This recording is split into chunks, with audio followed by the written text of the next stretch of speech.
an Unspoiled Network podcast. This is Spoil Me, covering Killing Eve. Season 1, Episode 5. I have a thing for bathrooms. In this episode, I know that this guy is a fictional person. And I know, like, he's dead now. And so I should kind of be chill. But I hate Frank so much. With so much of me that the joy I felt when he was brutally murdered is kind of worrying, and I'm concerned about myself. Welcome to Spoil Me.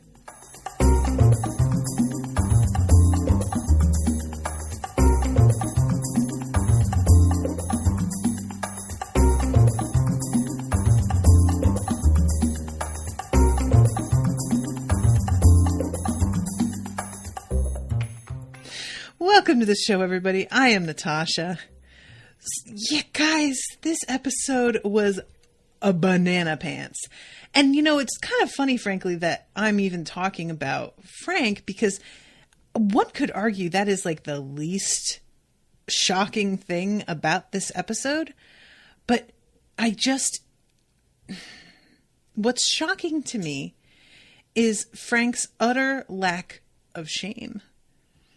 This man, I'm thinking, like, you know, last episode, they figured out that he's a traitor, that he's been exposing information, that his information is likely what wound up getting what's-his-face killed, whose name I will literally never remember. And how can he come back from that? What is he going to say?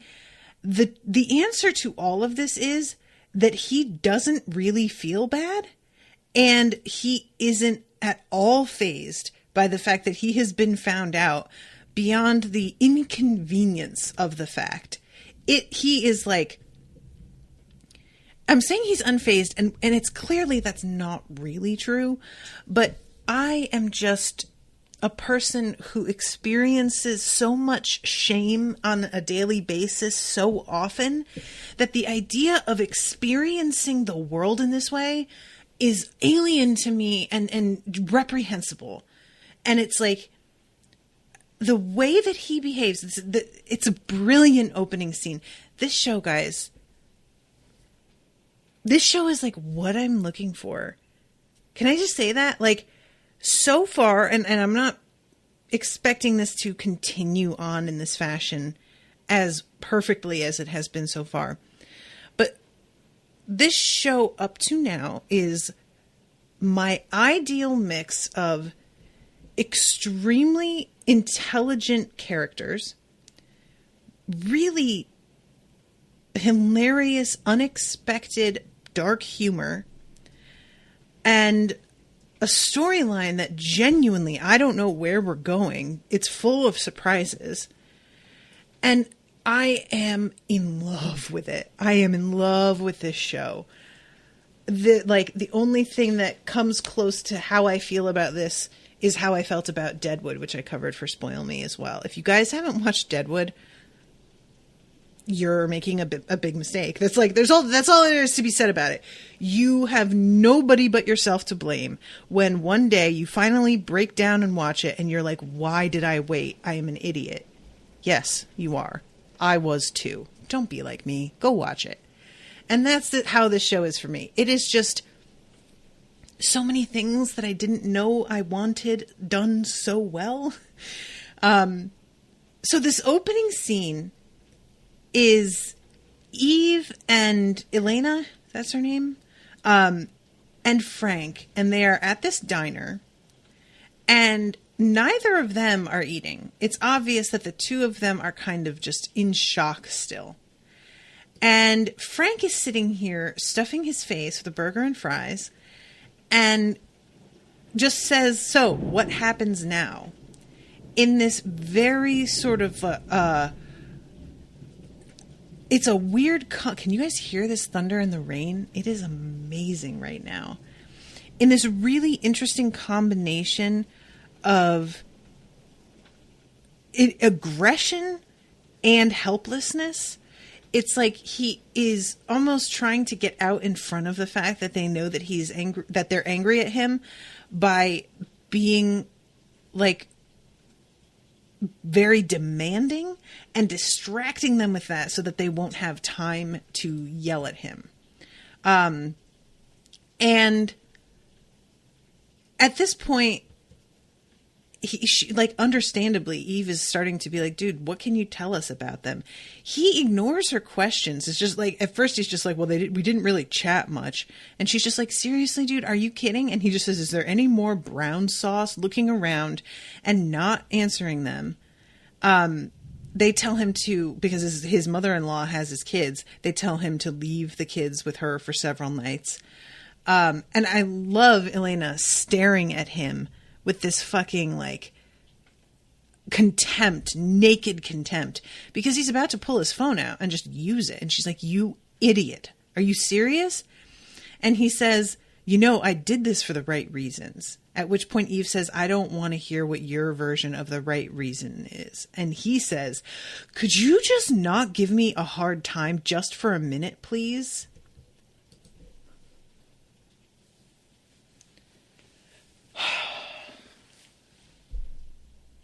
You guys. How dare you? You fuck! This guy died! You spoke at his fucking funeral! Like, you were his friend! Can you not give me a heart? Go die 1,000 times! I hate you! Ah! I'm so glad he's dead. Oh, guys, the look I got on my face when I was watching this the first time. How? Oh my God, my watch is like, it looks like you've taken a hard fall, because I just, like, slammed my hands together to take a fall. Guys, who is like this? Later on, he says something about how, like, something about his kids or his wife. He says something about his wife, and Eve says something like, well, you know, I bet Bill's wife wanted him home too, or something. And he's like, I didn't know Bill was gonna die, okay? Dude. Liar. Even if you didn't know Bill specifically was going to be a target, you were handing information over about this secret investigation. You know very well what the fucking outcome of that was likely to be. Don't you dare. Don't you, the audacity, the sheer fucking, and then Carolyn has to go into the room and hold him and pat his fucking head. It's gonna be okay, Frank. Wrong. It is not going to be okay, Frank, because you are absolute trash. And as long as you are who you are, nothing will ever be okay. Because you will be there for all of it. And that just brings everything down by at least 80%. So, you know, change, be a different person, and then maybe things might be, like, kind of okay. But unlikely.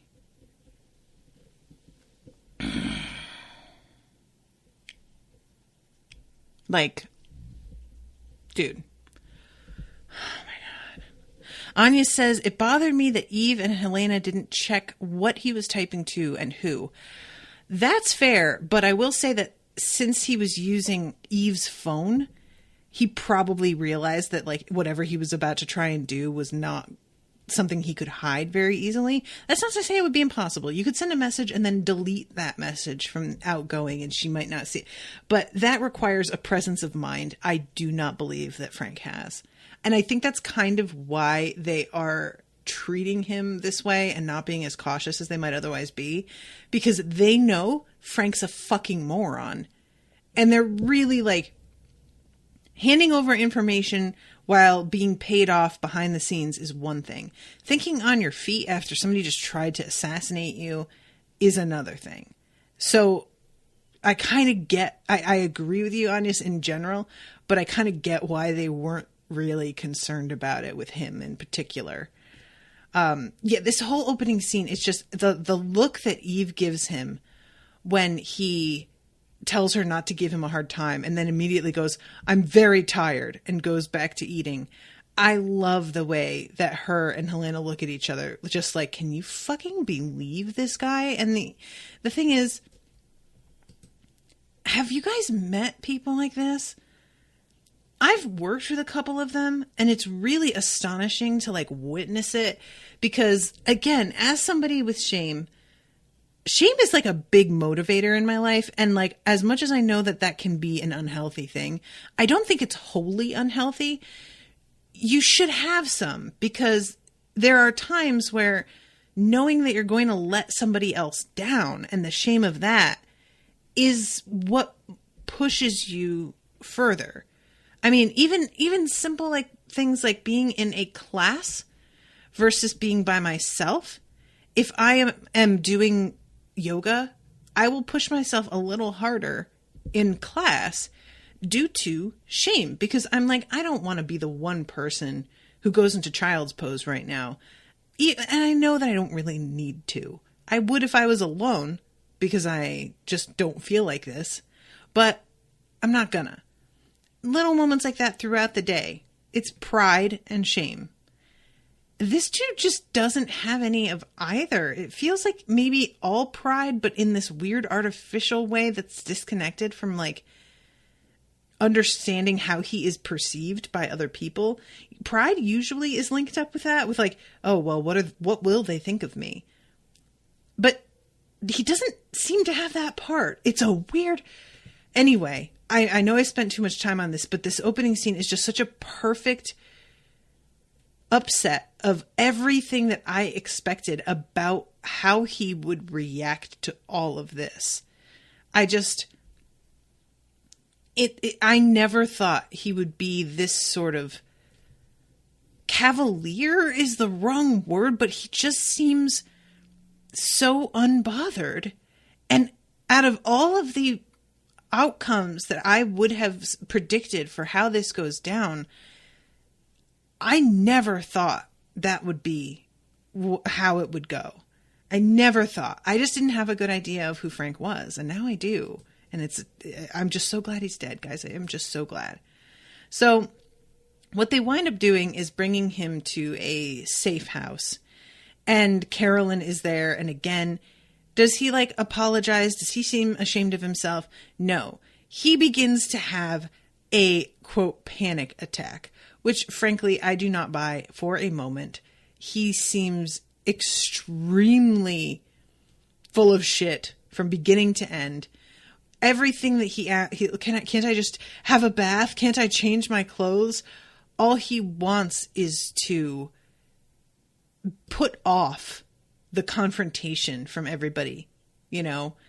I would like to point out too that the safe house, the bathroom that he is shown is fully carpeted wall to wall, and that is a thing that I remember when I was looking for apartments when I was in London, that they would frequently have carpeting around the shower and toilet, and it was fucking grody, and I do not understand anybody wanting to do that. Like, are you kidding me? What lunatic mind is like, oh, you know what I want in the area that's most likely to be coming in contact with a variety of bodily fluids?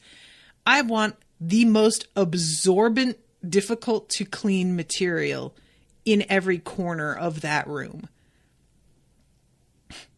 Okay. You fucking perverts. So eventually, Eve leaves, after that awful scene of Carolyn, like stroking his head and telling him everything is going to be okay. He mentions in that scene, the 12, and, talks about how they offered to pay for his wife's treatment, and apparently it was something like the NHS like doesn't cover everything, that there is a point at which they will draw the line for treatment, which I didn't know but does make sense, because like Nothing is ever going to be perfect. Nothing is ever going to be what we want it to be. And I should mention that Eve, it appears, is recording all of this on her phone, which later, I should remind you all, gets taken by Villanelle, aka Oksana. And yeah, so he accepted the offer for them to cover the treatment. He says, I had no other option. And when Eve's like, you can't blame the NHS for this, he says, of course not. I blame the government. And she says, oh, and the school fees? And he says, I just wanted my family to be happy. Again, it is just the most short-sighted, selfish bullshit. It's not unbelievable. It's totally believable, but that's what makes it so frustrating. And the idea, like, oh, I blame the government. It's their fault. Like, dude, even if that is true, you were selling out people that you work with and see on a daily, like, how did you not feel crippling guilt over this? Which I do not think he does from any of this. And they wanted information about, obviously, the investigation, what conversations were being had.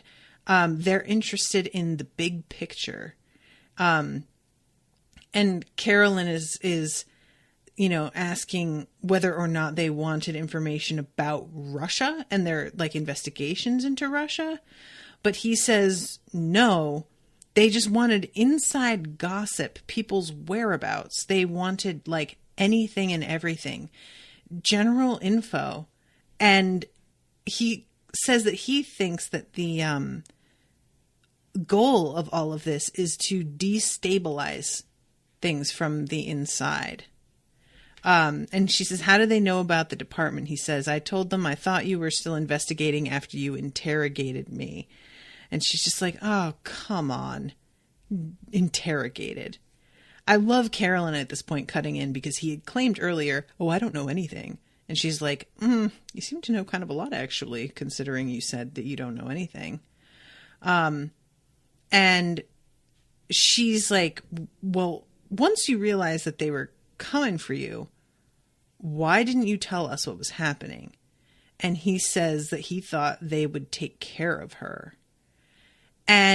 or take care of him, and that they are very proud of this girl that they sent after him, which I found pretty interesting that he knows that they're proud. Like, that feels like there were more conversations going on in two directions than he's letting on here. There's just something about him knowing that specifically that feels suspect to me. And I just don't know what it is. Like, I would just be extremely curious to find out how the conversation went for him to pick that up, that they're proud of her, But yeah, he ends it basically by saying they're trying to destabilize things to cause chaos. So at this point, Eve leaves. I must say, guys, I don't find this like completely like ridiculous so much as, I guess, when you haven't got much budget, which her department does not have, it's a little bit expected. But the fact that and I can't believe I started this off and I completely skipped over. I started off talking about the diner because I jumped in after the credits, but the pre-credit sequence, oh my God, I can't believe I didn't talk about this, is her getting out of the car to go and confront Villanelle. And it is the weirdest thing because Villanelle is shooting at the car as they drive away, but she still is overcome with this feeling like I have to get out and talk to her. Understandably, both Frank and Helena are like, are you fucking kidding me? What is fucking wrong with you? I was really on their side, even though I kind of did want her to be face to face with Villanelle. I was just like, girl, what you doing? Villanelle at that, she like pulls her gun. Eve flinches, but Villanelle does not pull the trigger. Then she puts the gun up underneath her own chin like she's going to kill herself, and Eve like shouts no, and she seems very amused by that. And it's just a weird kind of long face off before Villanelle like shoots next to Eve to distract her before she like goes running off. So they had this like confrontation in which Eve shows her face. The car, like the license plate, I assume is traceable. Eve is wide open. I found it a little strange that they don't give her an escort. She turns one down when it's offered by Carolyn, but I don't feel like this should be optional.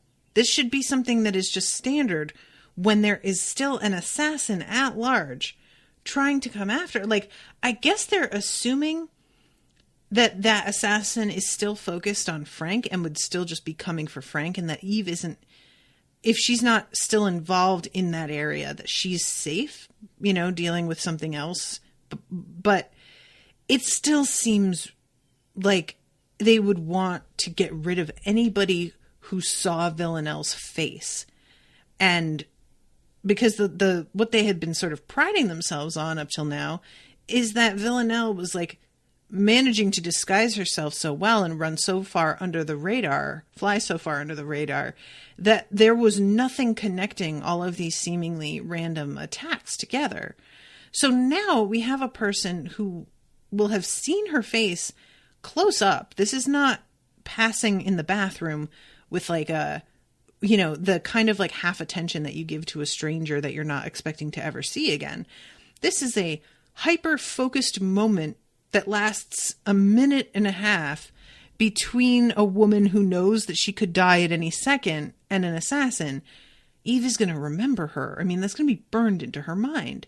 So it's a weird thing to me that they're not anticipating that Eve could be a target just as much as Frank. And she is just allowed to like fucking saunter off a home by herself. But yeah, in any case, Helena is like booking it out of there. She says something about going home to cry hump her ex and try and get over this very traumatizing day. And let's see, I'm looking at this, this conversation with what do you call it? With Carolyn and Eve. Because she says, was that Kenny on the phone? And Carolyn says yes, and we wind up finding out that Kenny is, or is it Kenny? Is he the one that's her son? She acts weird. His father died a few years ago, right? Very sudden. I just thought with Bill suddenly, is he okay? And Eve says, well, he sounds okay. We're all in shock. I'll keep an eye on him.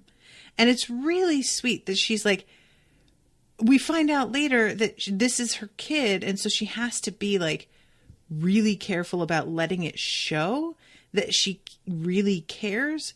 And so at this point, it just comes across as her being solicitous of her team. But this is her, as a mom, indirectly putting out somebody to watch whether or not he is fine. Like it's a really, once you find out what's going on, it's really, really sweet. Like she does really care. And she is very convincing in this scene at pretending that she doesn't know anything about what's going on here, So we have this weird moment with Eve at the bus stop where she sees a crack in the glass and she presses on it and the crack spreads. And as it spreads, she seems to get sort of impatient and she eventually just drives her elbow through it. And when she drives her elbow through it, of course, the whole thing like falls apart. But she seems startled at the fact that it falls apart. Like she didn't think that one crack was going to have weakened it that much. And I'm like, girl, don't you get how glass works? And I guess this is supposed to be kind of a metaphor for the destabilization that's happening with the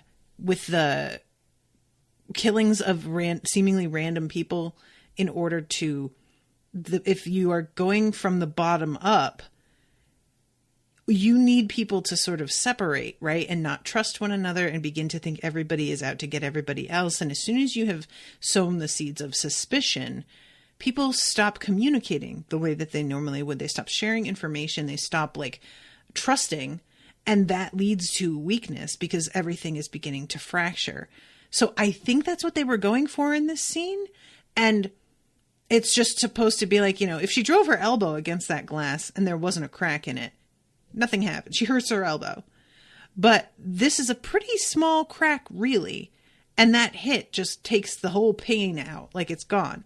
But it was weird to me that she acts so startled by it. I'm like, girl, what did you clearly hit that thing with the intention of breaking it. And then when it does exactly what you wanted it to do, you're like surprised. I don't know what you thought was going to happen here.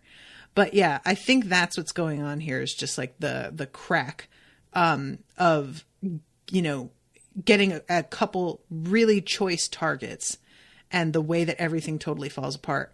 Oh, that's funny. Melanie just says, I did not understand the glass scene at all. Symbolic. Yeah, I think that's what it was. But if anybody else has other theories, let me know. She gets a call from her husband at this point, and I have to say that I am really shocked at how sort of cordial things still are between them, because if it were me and she had talked to me that way, I don't feel like I'd be talking to her for a couple days until she apologized. Like, she was so cruel in that moment with him that I just wouldn't, and they're sort of moving on, trying to, I guess he's sort of attributing it to her being like really stressed after the death of Bill. Look, I remembered his name. But even so, there is something unforgivable about the line that she crossed there with the way that she implied that like he just kind of has nothing to live for except for her. Like, Jesus. So yeah, things seem to be okay between the two of them, but it's a weird moment. So let's see, we jump ahead again, and she's coming into the office and notices that Bill's sweatshirt is still lying there. And at this point, Kenny comes in and tells her that she should talk to Bill out loud and that it can help with grief. And he says that he like still does that with his dad. And it's, again, a really sweet moment of him just being like open about grief and what he himself is going through and reaching out to somebody. He quickly moves on to getting back to work stuff, but I liked this. And it turns out also that he is interested in Helena, and he writes like an email to her that is still up when she goes to use his computer. And I think it's really cute that he's asking her advice on like how to approach Helena. Helena doesn't seem super interested, but who knows? He may win her over time. He seems young for her, but nevertheless. So they begin to go through these records of different women who had been in prison in Russia. And she comes across the picture of Villanelle. Her hair is dark. She looks like she's got bruises on her face, like she clearly got beat up right before she came in. And her name is Oksana. Oksana Ashtankova. And, the whole story that they are putting out there is that she died in prison 4 years ago. And she killed a guy and cut off his dick. So that was why she was in jail. And it seems like there is definitely some backstory there of abuse or something that led to her acting out in the way that she does every time that she commits one. I was going to say every time, but it's not apparently every time, because like she shot that one guy in the beginning of episode 2 and then just sits in a chair and like rolls around the office after killing him and doesn't go to mutilate his body. So it's apparently not an every time thing, but it's certainly something that she's got a bit of a fetish for. So then we go to a scene that I really liked, which is Eve going back through the clothing that was in the suitcase. And apparently Villanelle's DNA was all over these clothes in a way that suggests that she is really not worried about the fact that she can be traced, which means either she knows she's protected or she's super arrogant. And I think it's probably mostly the second one, maybe a little bit of the first one, but I would be surprised if Villanelle thinks that she is unreplaceable. She's very good at her job, for sure, but at this point, she's become more of a liability. And she has to know that there's going to come a time when they're going to see her as a danger and need to get rid of her. So I'm wondering when we're going to approach that point. Or is she that arrogant that she really doesn't think that time will ever come? I don't know. But Eve, I was like saying last episode how if somebody sent me these clothes, even knowing where they came from, I'd still probably wear them after getting them checked. I don't think I'd be able to resist it. And I was very happy to see that she puts the clothes on and checks them out. And like, there's also that bottle of perfume. I don't know, like, if the writers intended us to be worried that this is the killer fake perfume that Villanelle made, because that thought crossed my mind, but I wasn't that worried about it, because it seemed like if Villanelle wanted to kill her and outright just kill her, she could have done it a billion times already. And I didn't think that this seemed like her style. Villanelle doesn't seem like a person who wants to have who chooses a kill method in which the victim dies without her being present for it. She likes to watch the person die. That's part of her, like, kink, practically. So her choosing a method that not only she wouldn't be there for the death, but that you can't be sure if or when that person would pick up the thing that was supposed to be the method of their death, that's just too unpredictable, So I wasn't that concerned about it. But yeah, she pulls out the perfume and gives it a whiff and then applies it all over her wrists, behind her ears, everything. And she seems to really like it. And then she pulls out the clothes, and everything, down to the shoes, fit like a glove. It is like Villanelle took her measurements and had these things custom made. It's remarkable. And I just love when she puts on that gorgeous, like, black and white silk dress.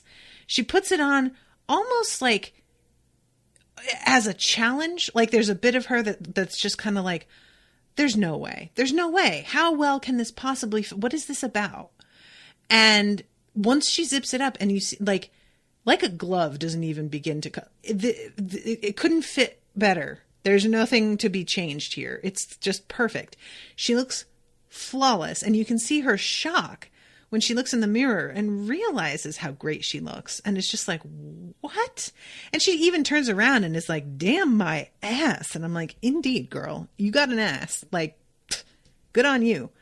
But yeah, she looks amazing, and she's like kind of shook about it, Melanie says, I really wonder why Eve tried on the clothes and perfume at all. I would associate it with the death of Bill. I'd just sell it, but not use it. Yeah, I feel like there is something too personal between her and Villanelle. I understand that feeling if you are like you and me, where this person just seems like an outright threat. But Eve is fascinated by Villanelle, and that is what made her stop and get out of the car to go talk to somebody who is shooting at the retreating vehicle rather than just flooring it. So I feel like she can sense that Villanelle is fascinated with her as well.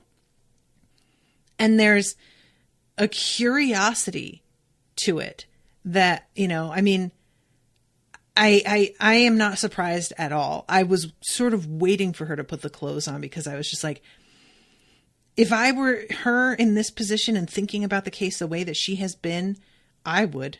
Absolutely. I would just not be able to resist. I would want to know. So yeah, she's wearing this dress and is just like staring at herself in the mirror, kind of like, well, damn. And she hears a noise, and she thinks that this is Nico, right? Is that her husband's name, coming home? So she goes down to investigate, and then she checks the lock on the door, and it appears to be locked.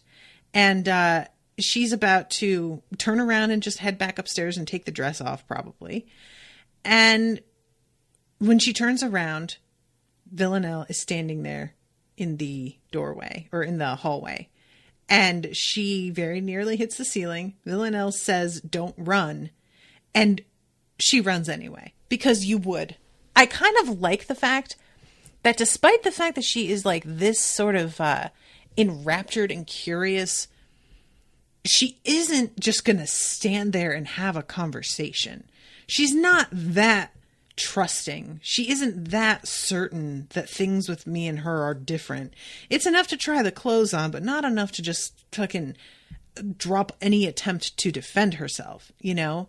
So she flees upstairs. It looks like she's in a bathroom because she has a toilet brush, but it's a weird bathroom with like a lot of stuff in it. And eventually Villanelle breaks the door down. She has the toilet brush up to defend herself, which Villanelle just literally like laughs at. And she's trying to get Eve to stop screaming. And the only way that she can do it is to hold Eve's face under the tap of the bathtub and pour water all over Eve's face. And it is really a weird moment of her just being like, shut up. Can you just stop screaming? Oh my God. And finally she says, I'm not going to hurt you. I just want to have dinner with you. And Eve just stops like staring at her like, wait, what? So we cut to the kitchen. One of the tensest scenes. I don't know where to start with talking about this. So, first of all, Eve is like still in this fucking dress. What a time for Villanelle to come to the house while she's wearing the dress Villanelle got her and the perfume. Like, damn. And Villanelle says something about the fact that she's shaking because she's cold and she's scared. And the dress zips up in a way that she needs help with getting it off. And Villanelle helps her get out of it in this really sort of like, it's not really sexually tense because there's no closeness of the way that, but there's a sort of prelude to it, of it feeling like it could go that way if both of them were in a different place. And Villanelle says to her that she has a very nice body. And she says it in this way, like, that's very frank and assessing and definitely, like, looks at her ass. I mean, there's no way that she didn't already have a good idea of what Eve's body was like because she bought her the clothes that fit like this, you know?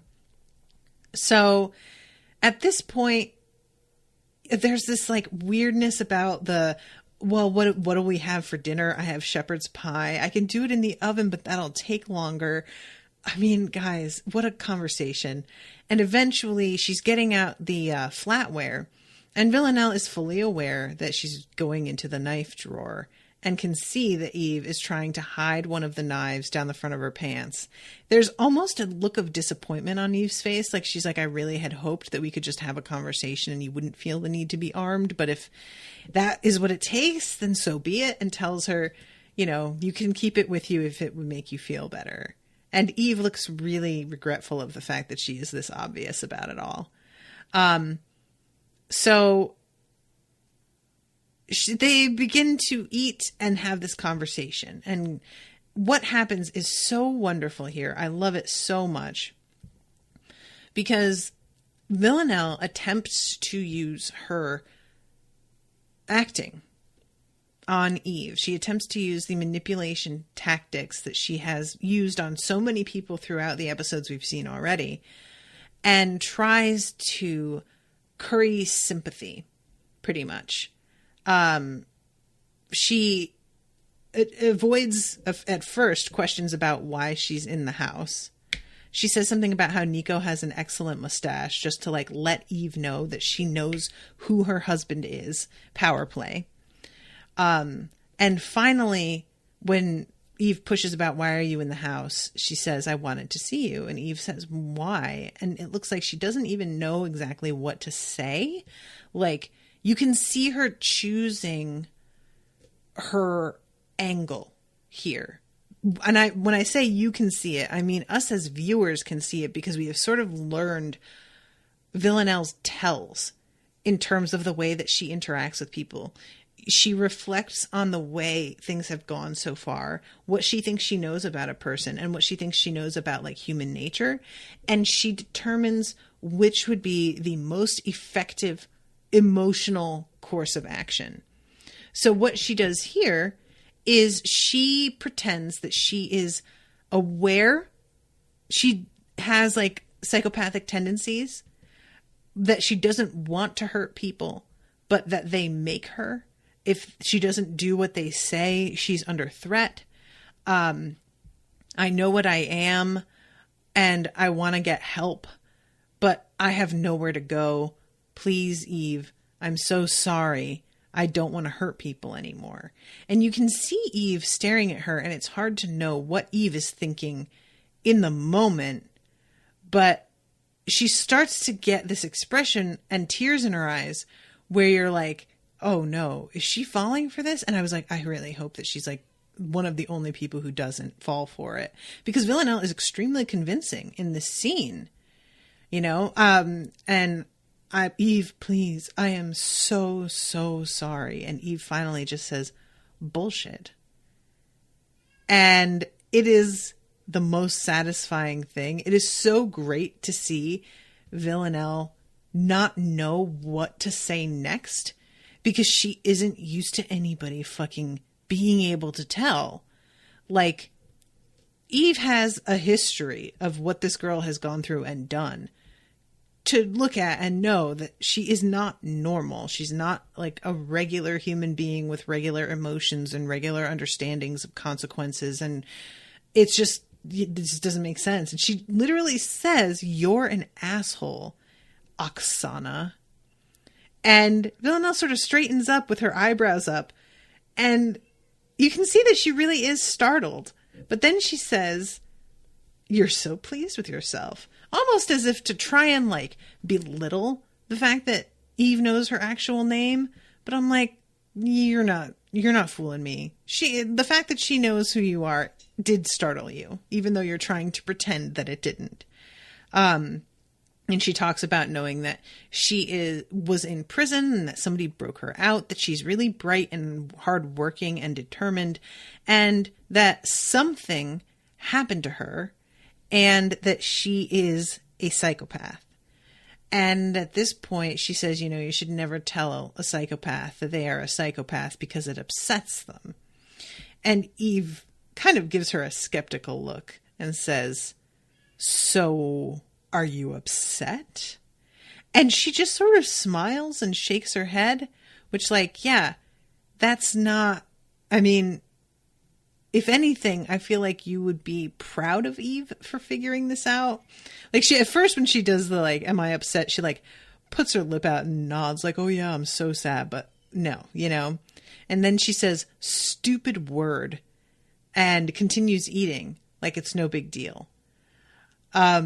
This whole interaction is so strange. She asks finally, are you here to kill me? And she says, we're just watching you. And here comes my favorite part. Who do you work for? Why are you killing these people? And Villanelle doesn't answer and just sort of looks into the middle distance. And Eve suddenly says, do you not know? And Villanelle says, do you know who you work for? Yes. Really? Yes. Really? I think if you went high enough, you'd probably find we work for the same people. Now, do I think that's true? Yeah. 100%. If you have to go high enough, though, is the thing. Because, like, they're not going to have investigations created to track a person if the person that they are tracking, or that person they're tracking is involved with, is the person in charge. Like, if you're low down enough, you're going to start putting pieces together that people up higher know you have to be allowed to put together, or else it's going to look weird if that investigation continually gets blocked. But the fact that at one point, Carolyn says our investigation, like it's in a previous episode, but she says, there has been no interest in pursuing these lines of investigation, which could be construed a number of ways. Based on that, I think that's exactly true. There is a reason that nobody who has real power seems interested in what Carolyn is investigating, and it is because they don't want her messing with this. And I like how Eve just sort of blinks and pulls back from the conversation because there's like, she doesn't have an answer for that. And then she pulls out Villanelle's prison file and it's just sort of a weird moment where I'm just like, I mean, I don't know, like, she knows that you know this stuff, but she asks about the castration and says, what did he do to you? And Villanelle doesn't really have a reaction. She's just sort of deadpan. And finally says, okay, I'll tell you, but before we do this, can I ask you something? Can we get one thing clear? And then says, is that shirt is attached to that sweater? Or is it two separate pieces? How does it work? And you can see Eve like sort of laugh despite herself. And like, because this person is just so weird to deal with because you can't tell when she's being sincere and not, you know? And finally she asks why Bill, and Villanelle puts her hand over hers in this like really confiding, genuine, like I'm being your friend sort of way, and says he was slowing you down. And that spurs Eve to try and grab the knife because she's just so enraged by this like fucking monster pretending that they're friends and treating Bill like an obstacle, you know, like almost like I was doing it for your own good kind of thing. Like she can't. Villanelle manages to get the knife away from her with like no effort at all and has her at knife point up against the refrigerator and is telling her, it's worse if I do it slowly. Don't make me. And then she notices that Eve is wearing the perfume. And this is such an intimate scene. At knife point, Eve is like all wet and breathing hard. And then Villanelle putting her face up to her neck and giving her this look and says, are you wearing it? And it's almost like, I don't think she would have killed her either way, but there's something about the fact that Eve is wearing the perfume that really for her seems to mean, oh, okay, so this is happening, this weird little game. It's not just me. You are participating as well in whatever this is. We've kind of come to an agreement here. And then Eve says, I'm going to find the one thing that you care about and I am going to kill it. And as she says that, Nico comes in and she immediately is just like, oh my God, please. And I was just like, man, what an unfortunate thing for you to have just said as like the one thing you care about comes in the door. But Villanelle takes her phone, asks what the pin is. It's 1, 2, 3, 4. And I swear to God, I hate so much that this show can take this moment and still make me laugh in the middle of it. And then Villanelle, okay, thank you so much for your help. Just fucking drops a British accent all of a sudden and becomes totally normal and puts her jacket on and heads on out like it's nothing. I'll take this. Takes the dress with her. I mean, weird moment. Guys, what? Oh, she is a maniac. And Eve has to be like, did you win? And act normal after that, like, earth-shattering interaction. I just don't, like, there's no way that she manages it. I don't know.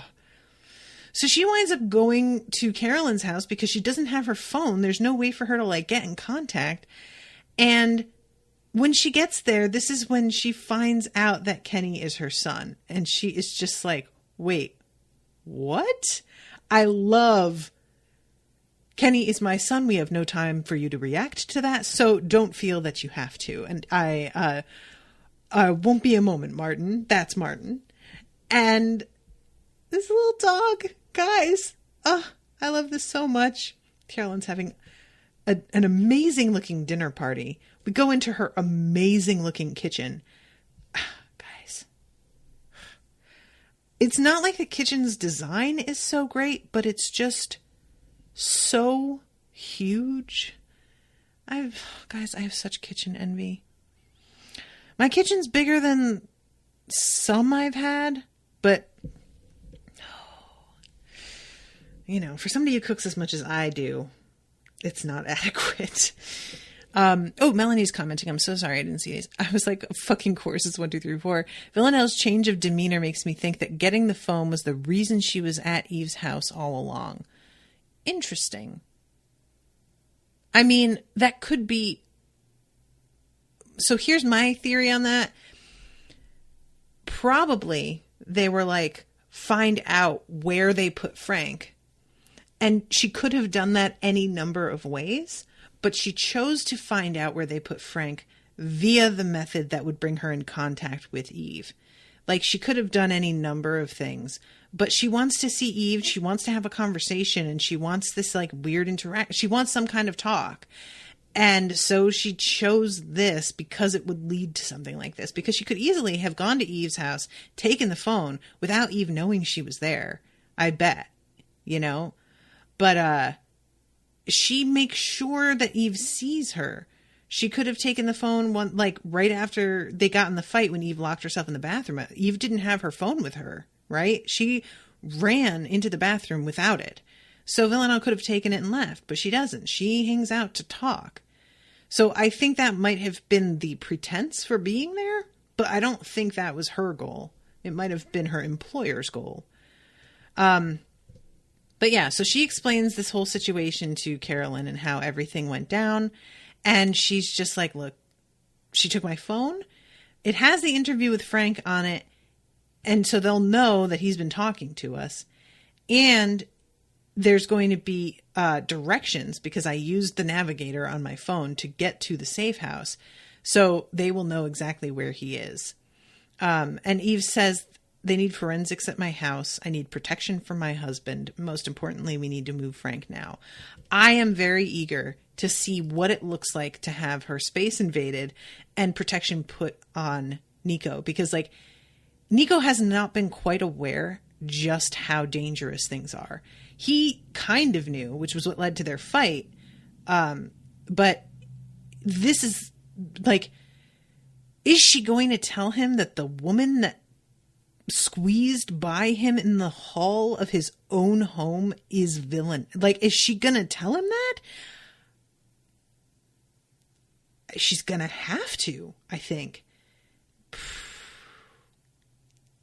I mean, that's gonna be an ugly conversation. So then we go to Frank brushing his teeth, and Villanelle is just standing behind him in the bathroom, covered in blood. We wind up finding out that the dude who had been assigned him, the black guy who like is joking around about how he's not going to cheat on his wife, he is like really injured on one side of the room and is sort of like unable to speak. And I'm assuming he was the only, well, no, there was him and there was one other guy, wasn't there? Or was it just him? I think there was him on the inside and one guy on the outside. But she kills the one guy, and that dude is still alive. So I'm really curious what she did to put him out of commission, because it seems like they believe they're going to be able to save him. I'm not sure in the end if they succeed or not. But yeah, it's a weird moment where Frank is trying to bargain with her about like, you know, I have money.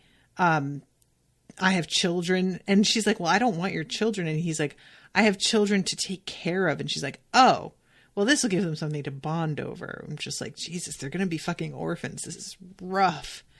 And this is when there's an interesting moment about him being scared. And she says, is it because you don't know what happens when you die? And he seems really shaken by the turn this conversation is taking. And she talks about how people say that your soul leaves when you die. But she says, I think it just goes further in. And it's just trapped in there, dying forever. And it's a weird moment where I'm like, is she sincere here or is she just fucking with him? It feels weirdly sincere because it's such an odd thing to talk about that it don't feel like she would talk like this if she was trying to pretend to be normal or fuck with him, you know? But yeah, it's a really weird moment. And finally she's about to kill him and she tells him like, I'm going to kill you quickly and nicely, but I will do weird things to your body afterwards. So it's going to look worse than it was. Just wanted you to know. And he says, can we just do it in the bedroom? And this is when she says, I have a thing for bathrooms. And I'm like, I really want to know about that. What's that about? But he insists. And at the time I was like, why do you think that like she's covered in blood? Do you think that one of the guys out there is going to help you? But apparently he thinks that he's going to be able to overpower her somehow using a chair like a fucking lion tamer. And, she gets the chair away from him and just slaps him in the face like he's an errant child. It is so strange. So then we cut to Eve and Carolyn in the car outside the safe house, and they hear men yelling. And one of the guys over the radio says, we have an injured male here. And Eve goes inside. And we find the one guy who is dead in the hallway.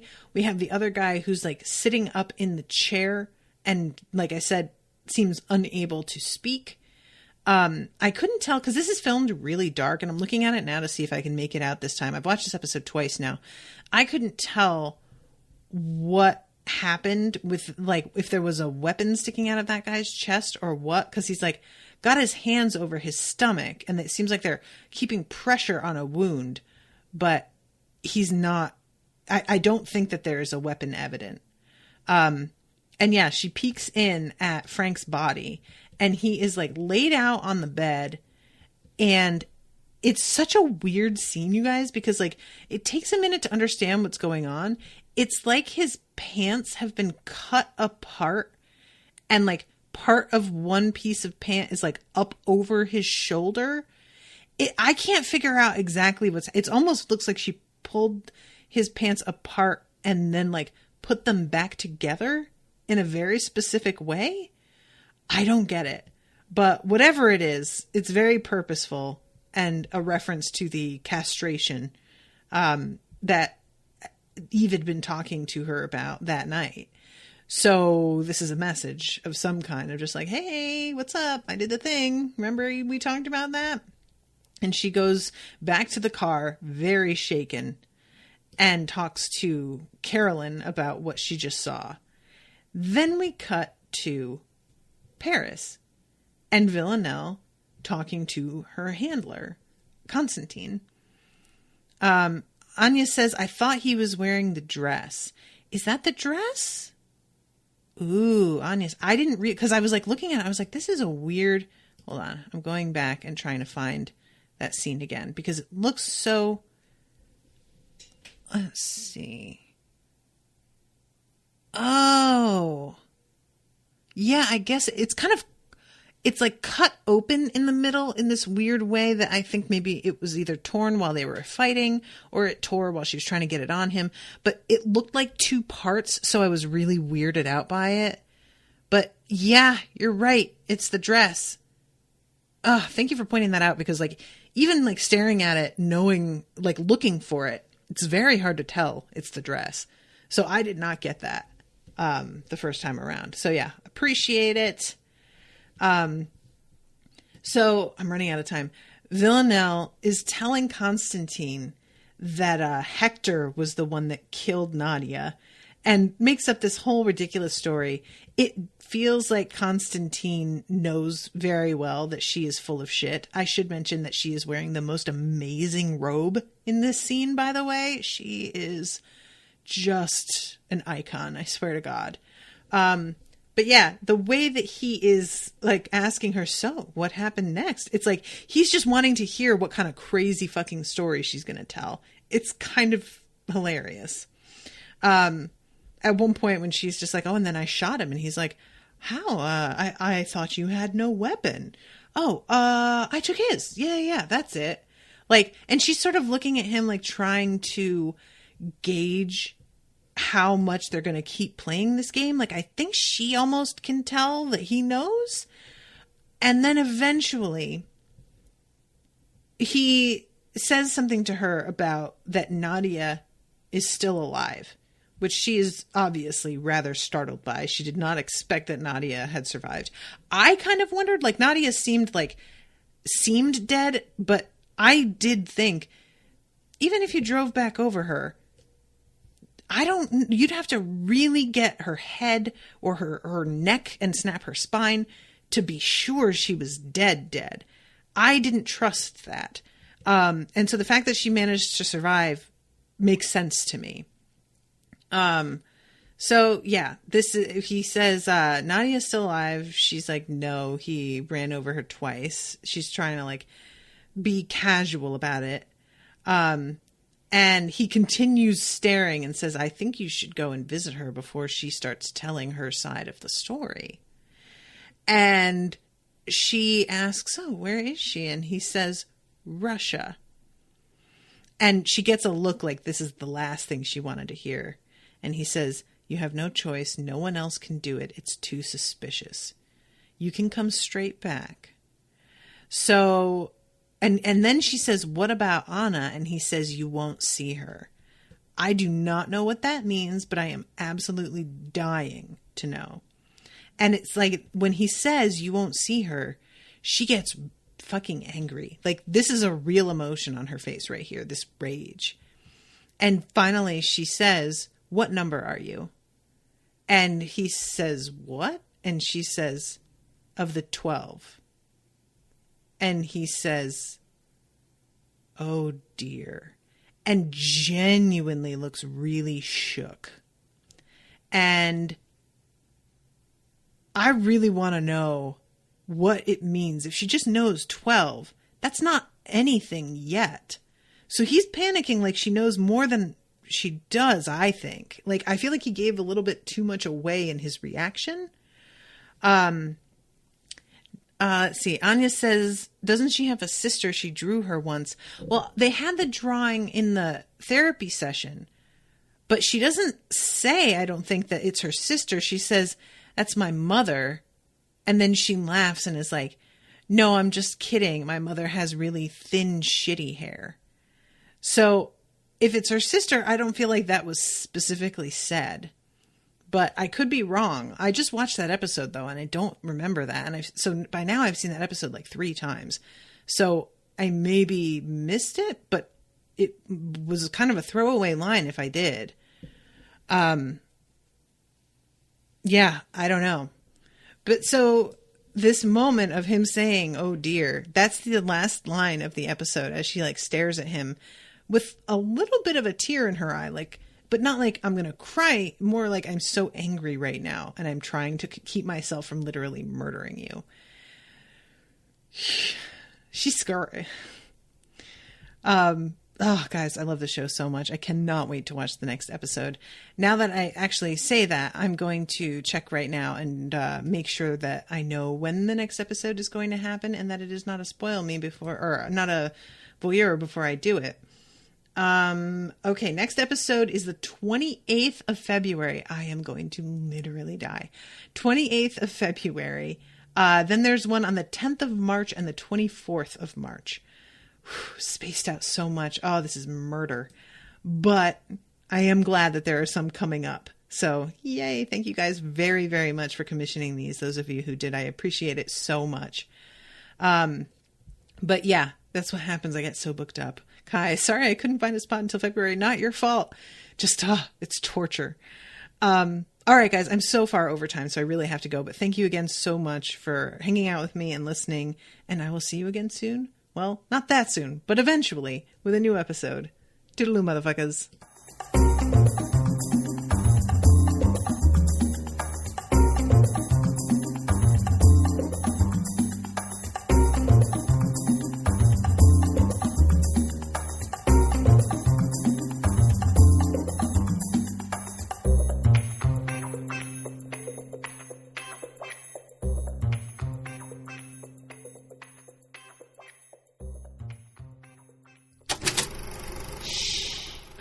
is an Unspoiled Network podcast.